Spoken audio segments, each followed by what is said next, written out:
Hello दोस्तों, वंदे मातरम, जय हिंद। आपका हमारे यूट्यूब चैनल हंगामा ऑफ साइंस में स्वागत है। और मैं प्रजापति सर आशा करता हूं कि आप सभी लोग ठीक होंगे। दोस्तों, मैं भी ठीक हूं। तो दोस्तों, आज हम गणित के 25 प्रश्न हल करेंगे। ये 25 प्रश्न विभिन्न विधियों से समाहित किए हुए हैं। चलिए तो आज हम वीडियो को शुरू करते हैं। चलिए दोस्तों, आज कुछ खास होने वाला है।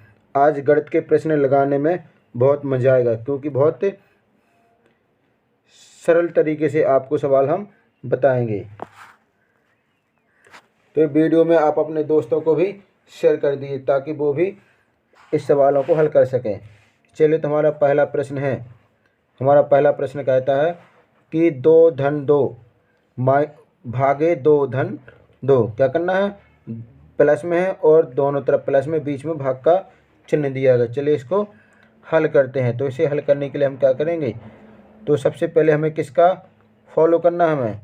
हमें करना है सबसे पहले किसका? BODMAS, जिसे हम कहते हैं बदमाश। क्या कहते हैं?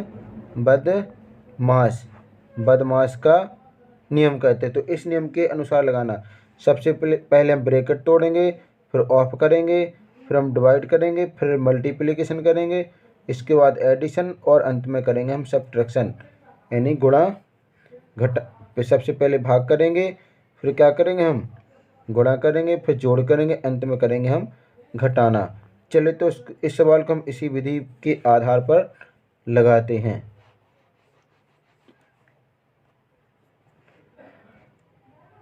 तो हमारा सवाल है 2 धन 2 भागे 2 धन 2। तो सबसे पहले इसमें करना हमें भाग करना। तो 2 का हम कितने में? 2 में भाग कर देंगे, तो हमारा बचेगा 1। तो ये बचेगा, यहाँ नीचे आएगा 2 धन 1 धन 2। तो हमारा लास्ट में कितना आएगा? 2 और 1 3, 3 और 2 5। तो हमारा आंसर आ जाएगा ओनली 5।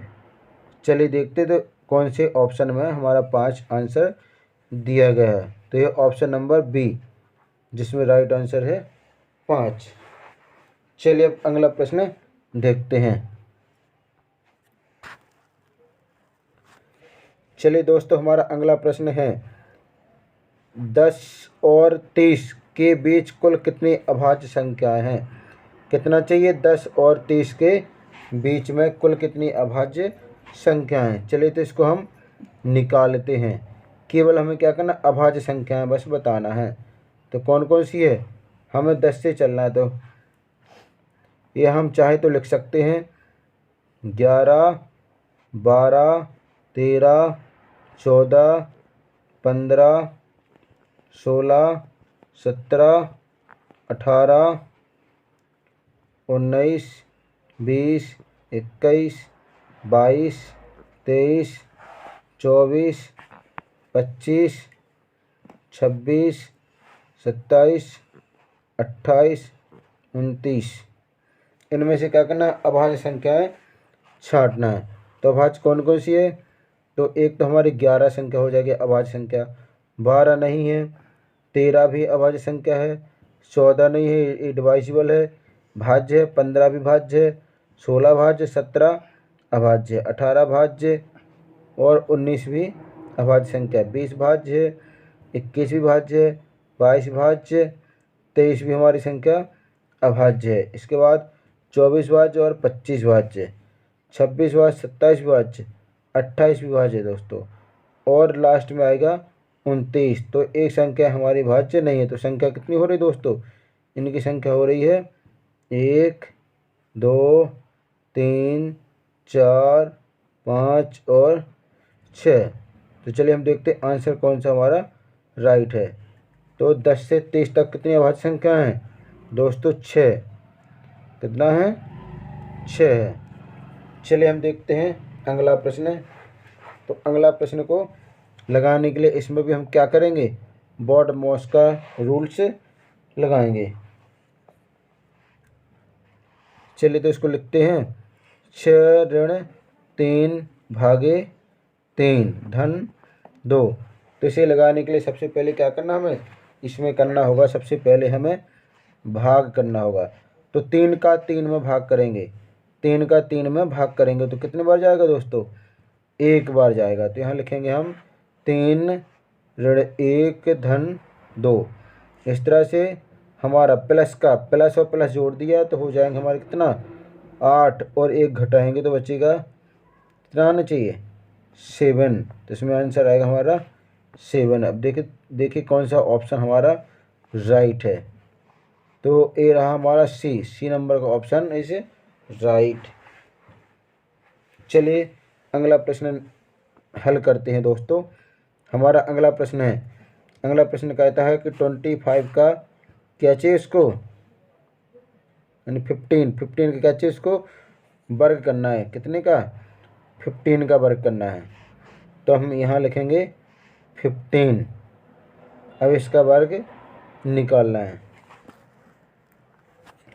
तो देखिए दोस्तों, जिन संख्याओं के अंत में क्या हो, 5 हो, जिन संख्याओं के अंत में 5 हो उनका वर्ग निकालना बहुत आसान होता है। तो इसका लास्ट वाले का तो कर देंगे 5 25, 25 जो करते हुए लिख देंगे। आगे वाले में 1 ज़्यादा करके क्या करना, गुणा कर देना है। 1 लिखा है तो 2 का गुणा करेंगे, 2 लिखा होगा तो हम कितने का गुणा करेंगे, 3 का करते। चलिए इसमें 1 लिखा है तो 2 का गुणा करेंगे तो 2 एकम 2। इस तरह से हमारा राइट आंसर आएगा कितना, 225। चलिए दोस्तों क्या आंसर आया, 225। बी नंबर का ऑप्शन इस राइट। चलिए अगला प्रश्न देखते हैं। अगला प्रश्न कहता है हमारा 5वां प्रश्न है कि 2/3 गुणे 15, 2/3 गुणे 15 का मान ज्ञात कीजिए। तो दोस्तों इसे हल करने के लिए ज़्यादा प्रॉब्लम नहीं है क्योंकि सिंपल इजी मैथ है। तो 3 से 1 और 3 5 15, और इसका हम गुणा कर देंगे 2 का 5 में, हमारा कितना हो जाएगा, 5 दूनी 10। चलिए दोस्तों इसका आंसर कितना आएगा, इसका आंसर आएगा 10। देखते हैं किस ऑप्शन में हमारा 10 दिया गया है। तो इसमें आ रहा हमारा option number A, option number A सही है। चलिए अब देखते हैं हम अगला प्रश्न है। हमारा अगला प्रश्न क्या कहता है, प्रश्न है 6वां, 9 को 14 बार जोड़ने पर फल ज्ञात कीजिए। 9 को क्या करना है, 14 बार जोड़ना है और उसका फल ज्ञात करना है। चलिए दोस्तों, तो 9 को 14 बार जोड़ना है तो हम क्या करेंगे, 14 में गुणा कर देंगे 9 का, 9 चौको 36 की 6, और हासिल कितना आएगा, हासिल आएगा 3। 9 एकम 9, 9 और 3 12। हमारा आंसर आ रहा है 126। इसका ऑप्शन नंबर डी सही है। कौन सा दोस्तों सही है, ऑप्शन नंबर डी 126। चलिए अब देखते हैं अगला प्रश्न क्या कहता है। हमारा अगला प्रश्न है लाभ हानि से। तो पहला प्रश्न शुरू होता है, एक वस्तु को 14% की हानि पर 164 रुपये बेचा गया। यानी वस्तु को 14 रुपये की हानि हो रही तो उसको कितने में, 164 में बेचा गया। वस्तु का क्रय मूल्य ज्ञात कीजिए। चलिए तो इसको सिंपल है, बिल्कुल इजी सवाल है। तो हम कैसे लगाएंगे इसको, इसमें 14 रुपये की हानि हो रही है, 164 में बेचा गया है। तो हम क्या करेंगे,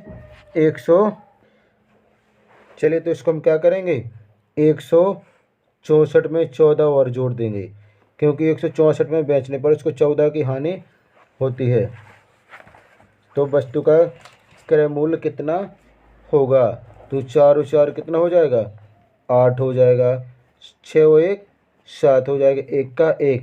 इस तरह से हमारा आंसर कितना आएगा दोस्तों, डी नंबर का 178, 178 इस प्रश्न का आंसर आएगा। चलिए देखते हैं अगला प्रश्न क्या कहता है। दोस्तों हम आपको बता दें कि हम वीडियो के अंत में आपको बहुत सारे टॉपिक्स तैयार करवाएंगे। कुछ जो छोटे क्वेश्चन आते हैं भले ही वो इजी रहते लेकिन परीक्षा में हम उनको अक्सर भूल जाते हैं, तो वो लास्ट में हम आपके लिए कुछ क्वेश्चन सॉल्व करवाएंगे। चलिए तो इस वीडियो को अभी तो हम बात करते इसके वीडियो के लास्ट में हम आपको क्वेश्चन देंगे। चलिए, तो हमारा 8वां प्रश्न कहता है 132 को 12 से भाग देने पर क्या उत्तर आता है। 132 को क्या करना, 12 से भाग देना है।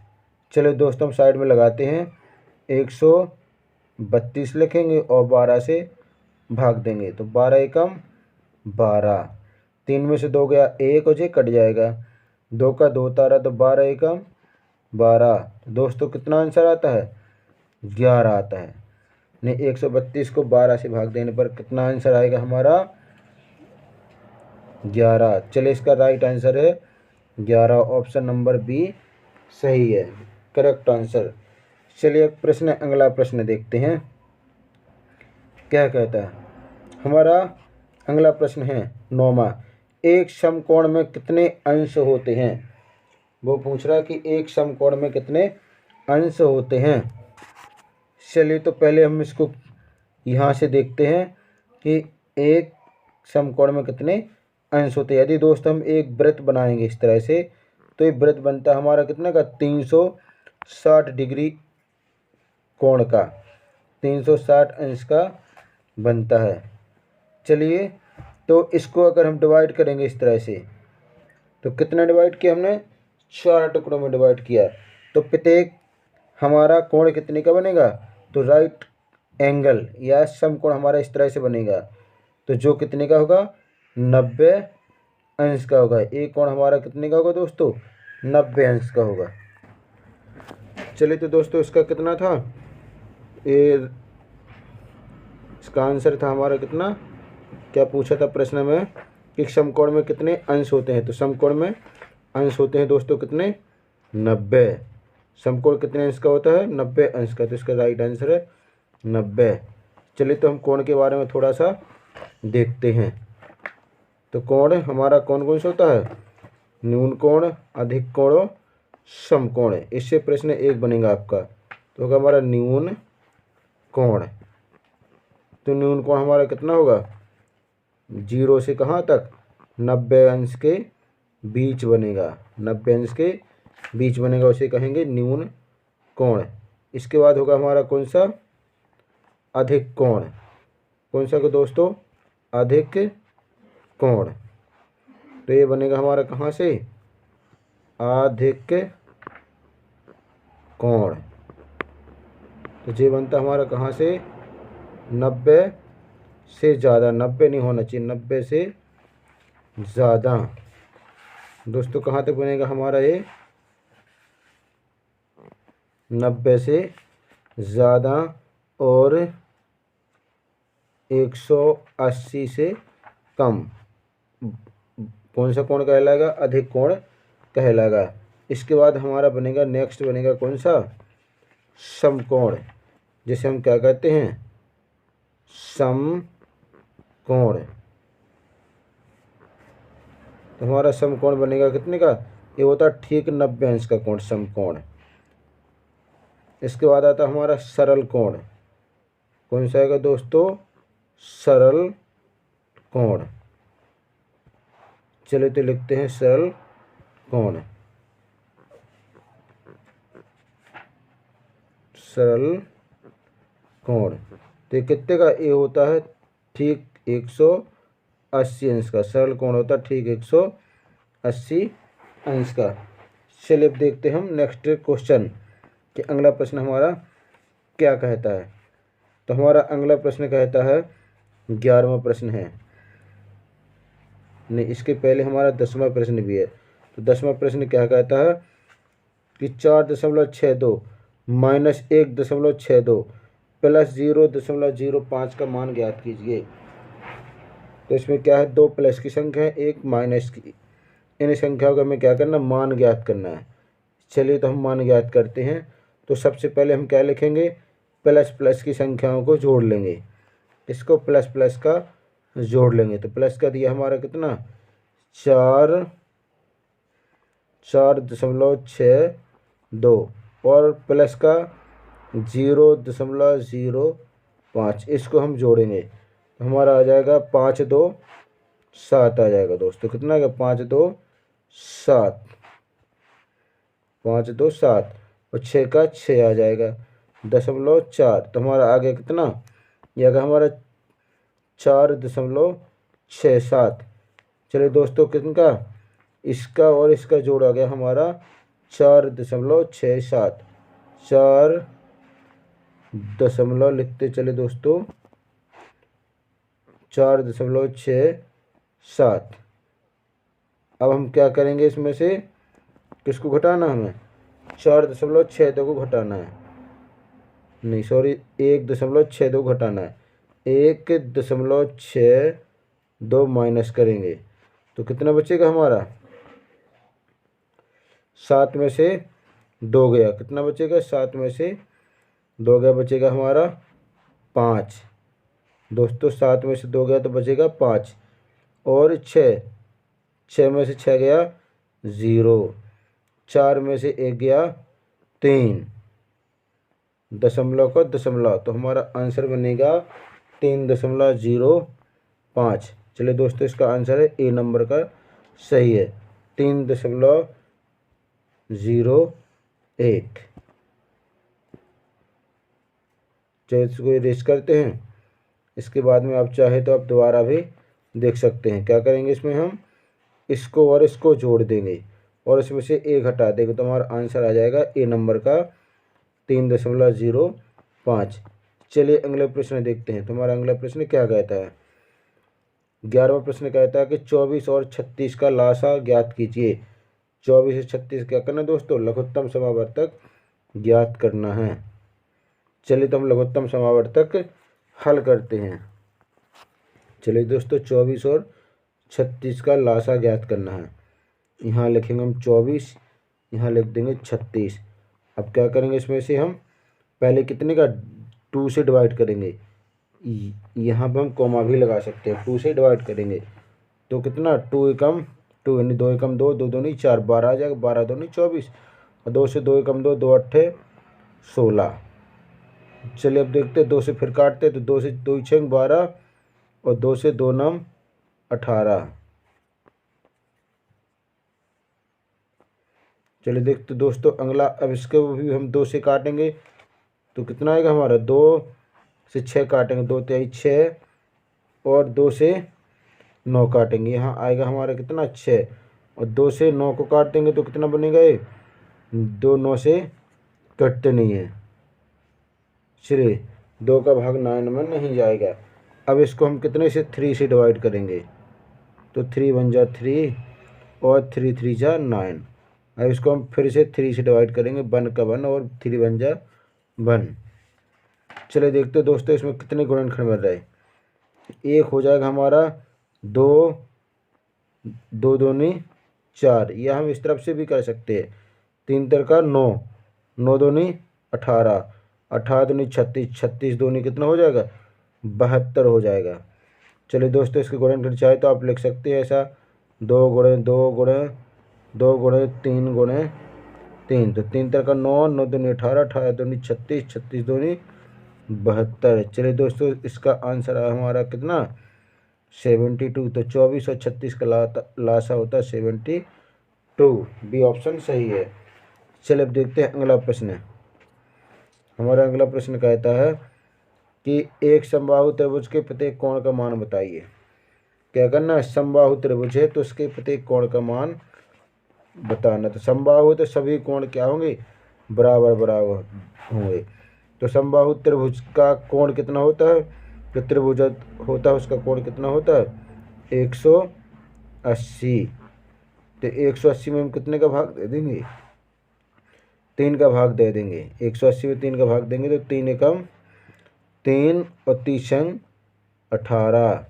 तो इसका आंसर कितना बन रहा है दोस्तों, हमारा इसका आंसर आ रहा है हमारा 60। तो समबाहु त्रिभुज का प्रत्येक कोण कितने का होता है, तो इसका आंसर है हमारा 60।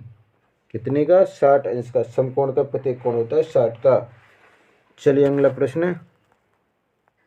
चलिए दोस्तों हमारा अगला प्रश्न क्या कहता है कि एक आयताकार खेत की लंबाई 80 मीटर और चौड़ाई 40 मीटर, खेत का परिमाप ज्ञात करना है। क्या करना है दोस्तों, खेत का परिमाप ज्ञात करना है। तो लंबाई चलिए इसका हम परिमाप ज्ञात करते हैं। तो दोस्तों ए दिया गया है खेत, क्या दिया गया दोस्तों, खेत दिया गया है।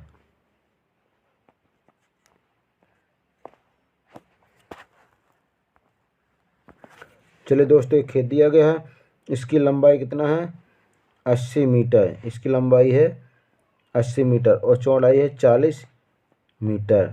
इसका क्या ज्ञात करना हमें, परिमाप। तो परिमाप का सूत्र होता है परिमाप बराबर 2L धन B, लंबाई धन चौड़ाई। इसको क्या करेंगे हम जोड़ेंगे तो हमारा परिमाप कितना आएगा 2 80 धन 40।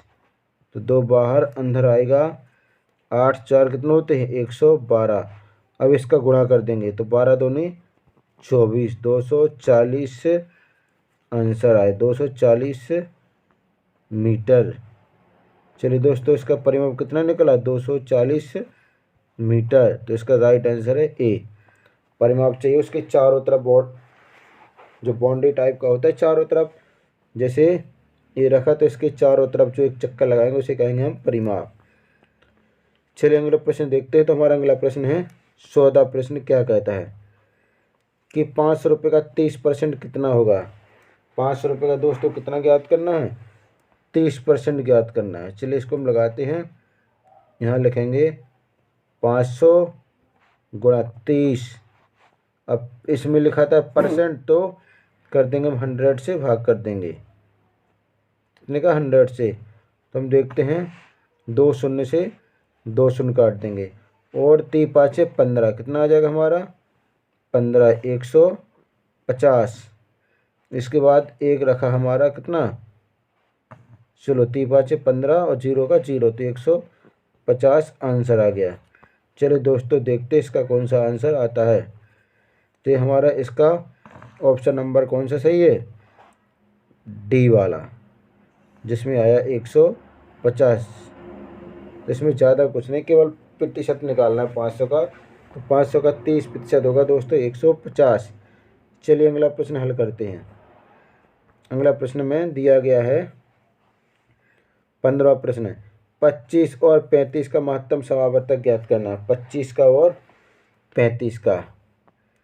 चलिए यहाँ पर हम दोस्तों लगाते हैं किस किस का चाहिए, 25 का चाहिए और 35 का भी चाहिए।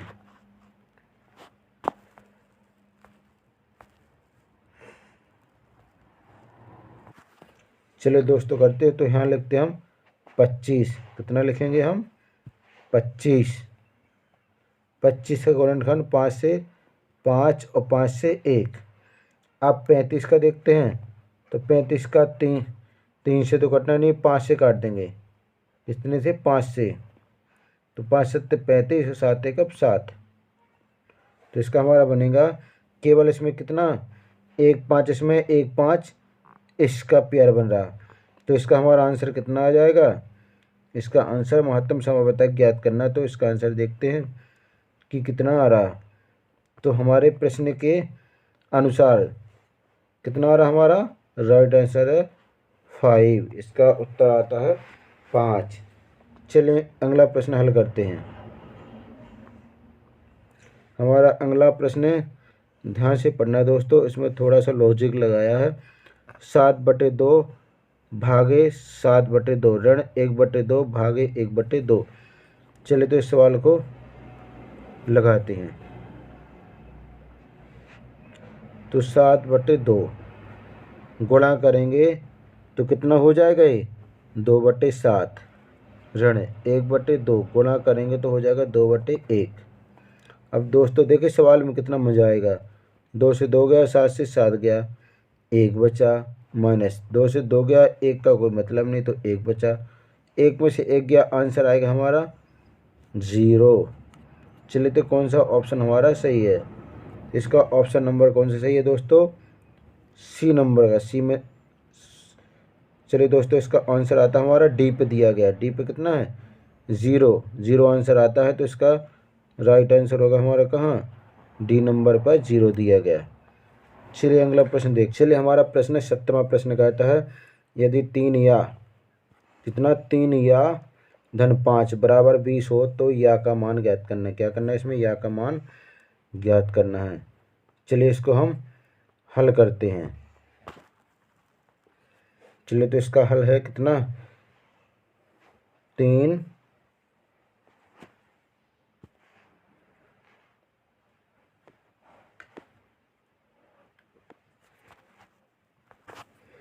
चलिए दोस्तों तो इसका 3 या धन 5 बराबर 20। तो यहाँ पे हो जाएगा हमारा कितना 3 या बराबर 20 माइनस 5।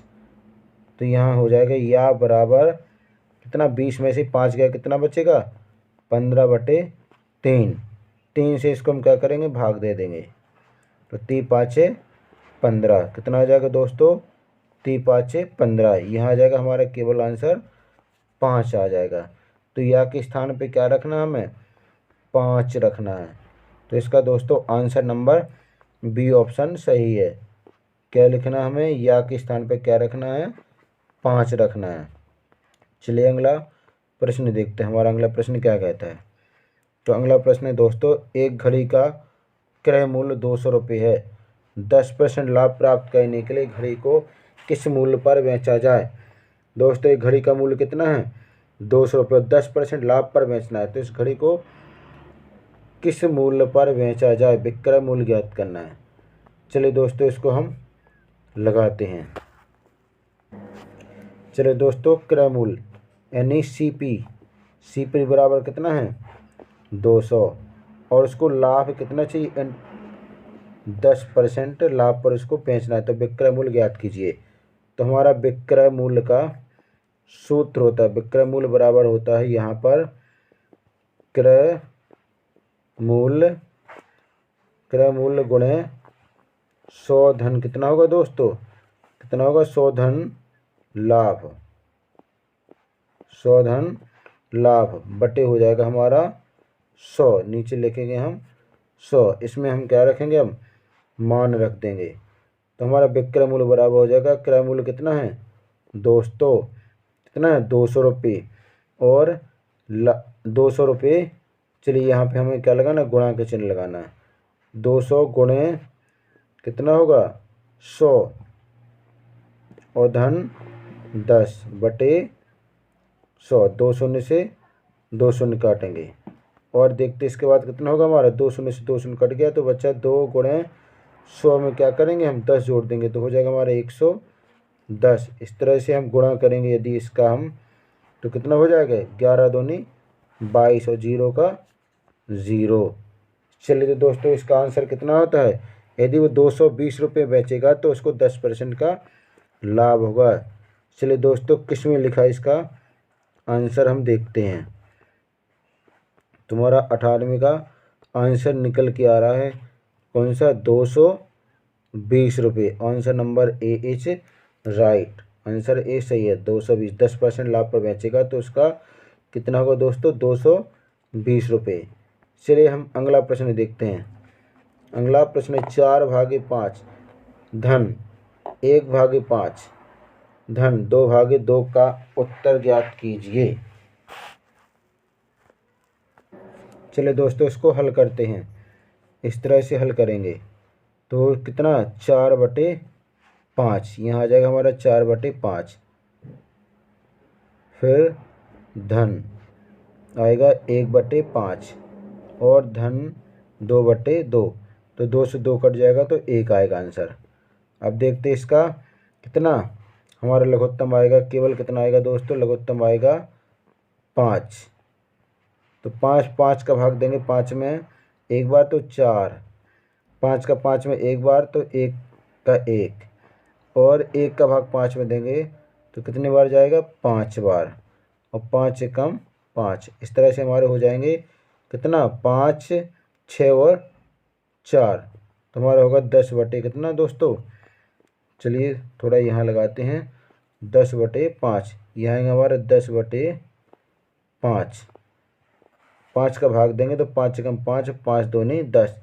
इस तरह से हमारा आंसर आ जाएगा केवल 2। चलिए देखते हैं किस ऑप्शन में 2 दिया गया है।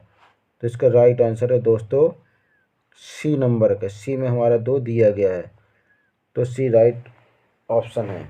चलिए अगला प्रश्न देखते हैं। चलिए दोस्तों अगला सवाल है हमारा कि 20वां, किसी धन के 2/3 भाग का मान 6,000 रुपये है, तो उसी धन के 1/2 का भाग का मान कितना होगा। चलिए इसको हम लगाते हैं। किसी धन का, तो हम लगाएंगे माना कि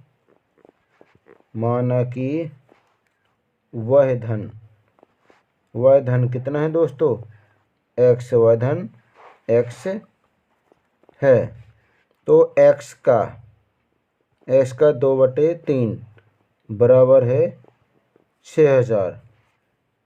तो हम इसमें क्या करेंगे, इसका गुणा कर देंगे, या इसको हम पलटा देंगे। क्या लिखा है, इसको हम इस साइड में पलटा दें, पक्षांतर करेंगे, तो x बराबर हो जाएगा 6,000 गुणे 3/2। संख्या भी पलट जाएगी, 2 से काटेंगे तो कितना होगा, ये 3,000 होगा दोस्तों।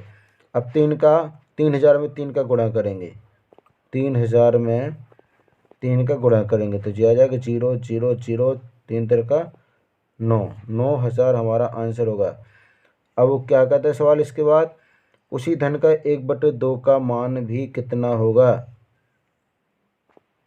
दोस्तों उसी के 1/2 भाग का मान कितना होगा, तो हम लगाएंगे 9,000 में भाग दे देंगे 2 का, 2 एकम 2, 2 चौक 8, 2 पंचे 10, 0 कितना आ जाएगा दोस्तों, ये आ जाएगा हमारे 4,500। चलिए देखते हैं किस ऑप्शन में दिया गया।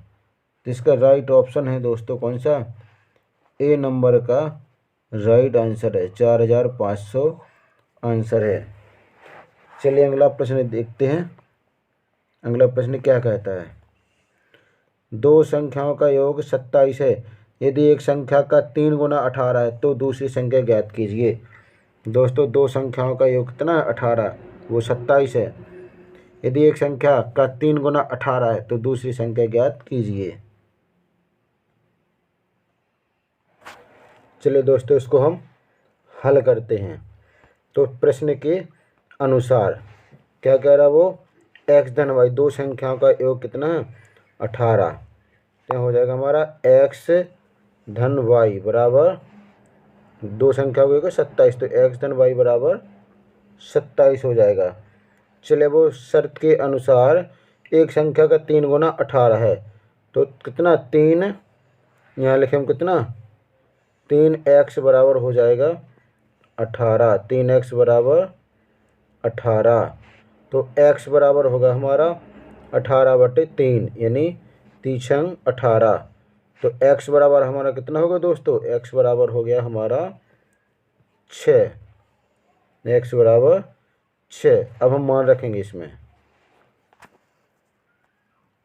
इसमें हम मान रख देंगे x बराबर, तो कितना होगा हमारा 6 धन y बराबर 27, तो y बराबर हो जाएगा 27 माइनस 6, तो कितना बचेगा हमारा, y बराबर हो जाएगा कितना, 27 में से 6 गया तो बचेगा 21। तो हमारा राइट आंसर क्या आ गया, 21। चलिए देखते हैं कि 21 कहाँ दिया गया। तो इसका 21 का आंसर बी ऑप्शन यानी 21 ही सही है, तो राइट आंसर हमारा 21। चलिए हम अगला प्रश्न देखते हैं। अगला प्रश्न क्या कहता है हमारा, तो अगला प्रश्न है 22वां, 1 मीटर खेत की परिमिति 160 मीटर है, वर्गाकार खेत का क्षेत्रफल बताइए। क्या करना है, सबका वर्गाकार का हमें क्षेत्रफल ज्ञात करना है। तो सबसे पहले हमें इसकी क्या ज्ञात करनी होगी, एक भुजा ज्ञात करनी होगी। चलिए दोस्तों इसको हल करते हैं।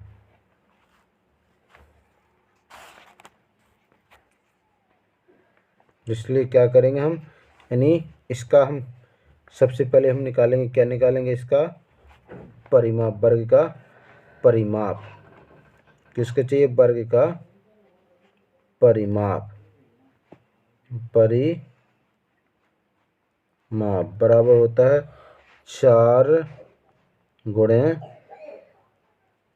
भुजा। चलिए दोस्तों, इसका वर्ग का परिमाप होता है 4 गुणे भुजा। वर्ग का परिमाप दिया गया हमारा कितना है, 160 दिया गया है। कितना दिया गया दोस्तों, 160 बराबर 4 गुणे भुजा। तो ये भुजा बराबर 160 बटे कर देंगे 4, बराबर आ जाएगा हमारा भुजा। तो 4 से भाग देंगे हम, तो 4 एकम 4, 4 चौको 16, ये आ जाएगा हमारा 40। यानी भुजा कितनी हमारी, भुजा होगी 40। चलिए अब इसका हमें क्या ज्ञात करना है, क्षेत्रफल ज्ञात करना है। तो वर्ग का क्षेत्रफल, वर्ग का क्षेत्रफल कितना होता है, क्षेत्रफल का सूत्र होता है भुजा का वर्ग या ए का वर्ग। तो हम 40 का वर्ग कर देंगे, तो 40 का वर्ग कितना, 4 चौको 16 और डबल जीरो, यहाँ लगा देंगे हम कितना, सेंटीमीटर स्क्वायर। तो इसका आंसर कितना आएगा दोस्तों, 1600 वर्ग मीटर। चलिए हम देखते हैं कौन सा ऑप्शन हमारा सही है। तो इसका आंसर आया हमारा कौन सा, ए नंबर का ऑप्शन सही है, 1600 वर्ग सेंटीमीटर। चलो अब देखते हैं अगला प्रश्न क्या कहता है, 23वां। यदि 5 प्रति दर्जन की दर से 18 संतरों का मूल्य ज्ञात कीजिए। यानी 1 दर्जन का मूल्य कितना है, 5 रुपये दोस्तों। तो 18 संतरों का मूल्य ज्ञात करना है। तो इसको तो हम सिंपल भी लगा सकते हैं, 1 दर्जन में 12 नंग होते हैं, लेकिन हम उससे मतलब नहीं, हमें तो कैसे मतलब है, दर्जन से मतलब है। तो 1 दर्जन का कितना हो गया दोस्तों, 5 हो गया। अब 6 का कितना होगा, 6 नंग, 6 नंग मतलब आधा दर्जन, तो इसका होगा 2.5। चलिए दोस्तों इसको हम जोड़ देंगे, तो 5 का 5 और 7 का 7, हमारा उत्तर आ जाएगा 7.5, यानी 7.5 रुपये। देखते हैं किसमें, ये ऑप्शन हमारा डी वाला सही है। इसका ऑप्शन नंबर कौन सा सही है दोस्तों, डी वाला सही है। चलिए इसको हम दूसरी विधि से भी लगा सकते हैं। जैसे लगाने के लिए हम क्या करेंगे, इसमें हमें 5 गुणे 18 कर देना, बटे कर देंगे कितने का, 12 नंग का।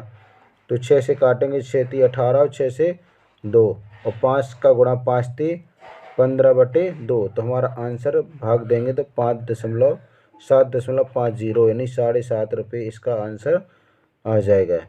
चलिए दोस्तों हम अगला प्रश्न देखते हैं, 24वां प्रश्न क्या कहता है। तो हमारा ये प्रश्न है 24वां। एक व्यापारी, 24वां प्रश्न है, एक व्यापारी 3 दिनों में जो अंडे बेचता है वह चित्रलेख द्वारा दर्शाया गया है। यदि 3 दिन अंडे बेचने के पश्चात व्यापारी के पास 225 अंडे बचे तो शेष बच जाते हैं, तो आरंभ में उसके पास कुल कितने अंडे थे। यानी कुल अंडे बेचने के बाद उसके पास 225 अंडे बच जाते हैं, तो उसके पास जो शुरुआत में दुकान खोलते समय कितने अंडे थे। तो चलिए इसका हम देखते हैं। यानी एक अंडा किसको दर्शाता है, जो एक अंडा वो किसको दर्शाता है, 50 अंडे को दर्शाता है। तो उन सबको हम काउंट करेंगे, तो कितना है, 1 1 2 3 4 5 6 7 8 9 10 11 12 13 14 और 15। दोस्तों कितना होगा, 3 दिन का हो गया हमारा 15। तो हम क्या करेंगे, यहाँ हम करेंगे 15 गुणे 50, तो 15 पना 75 और 0 का 0 अंडे। टोटल अंडे उसने बेचे कितने, 750 अंडे, और उसके पास बच कितने जाते हैं, 225 अंडे। तो इसमें 225 अंडे क्या करेंगे, हम जोड़ लेंगे। तो जोड़ते हैं चलिए, तो 5 का 5, 5 2 कितना हो जाएगा, 7, और 7 2 9। तो दोस्तों इसका आंसर कितना आ गया, 975। तो उसके जब दुकान खोलते समय उसके पास कितने अंडे थे दोस्तों, 975। इसका राइट आंसर हमारा डी वाला 975। चलिए अब देखते हैं हम अगला, इस सीरीज का लास्ट प्रश्न क्या कहता है। अगला प्रश्न है कि दंड चार्ट दर्शाता है कि कंपनी विभिन्न मदों में व्यय हजारों में किस प्रकार करती है। कम से कम व्यय किस मद पर हुआ, कम से कम व्यय किस मद पर हुआ है।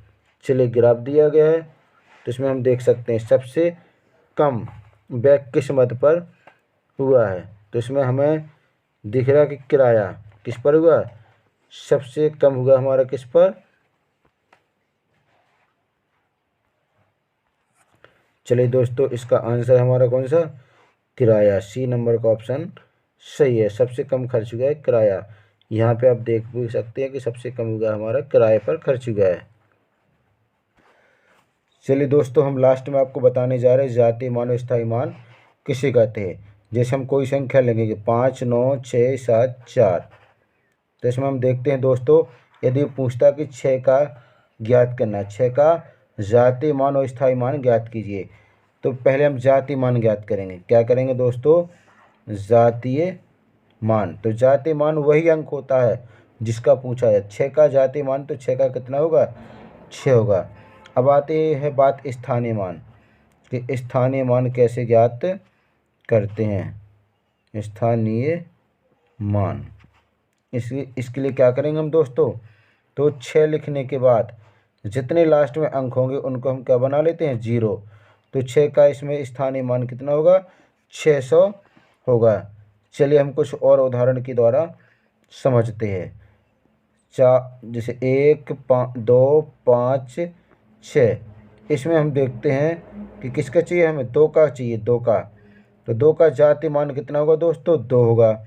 और 2 का स्थायी मान कितना होगा, स्थायी मान, तो 2 का स्थानीय मान कितना होगा, 2 लिखने के बाद लास्ट में 0 बनाएंगे तो 200 हो जाएगा। चलिए अगला टॉपिक देखते हैं इसी में हम। तो दोस्तों, इसमें एक प्रश्न आता है आपका निकटन का, जैसे बोलते हैं हम सन्निकटन। 10 के निकटन में पूछा जाता है, 100 के में, और 1000 और 1,00,000 में भी पूछा जा सकता है। जैसे हम एग्जाम्पल लिखेंगे 5, 6, 7, 4, इसमें प्रश्न पूछा जाएगा कि सैकड़े का निकटन बताइए। तो सैकड़ा यानी 6 का इकाई, दहाई और सैकड़ा। तो 6, यदि ये 5 से कम है तो कम में गिना जाएगा, 5 से ज़्यादा है तो नेक्स्ट लेवल बढ़ जाएगा, तो 6 का हो जाएगा 7। तो यहाँ हो जाएगा हमारा आंसर 5, 7, 0 और 0। तो इसका निकटन कितना होगा, 5700 होगा।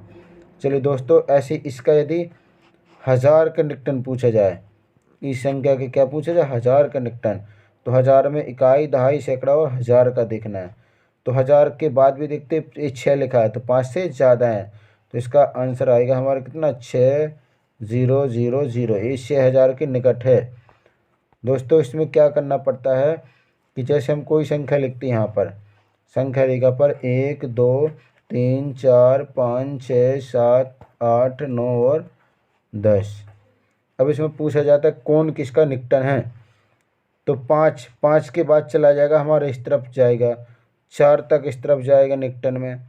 तो ये इस तरह से बनाया जाता है कि यदि ये संख्याएं कभी हो सकता, माना कि ये संख्याएं कुछ करे, तो जिसके पास वो जल्दी पहुंच जाए वो उसका निकटन कहलाता है।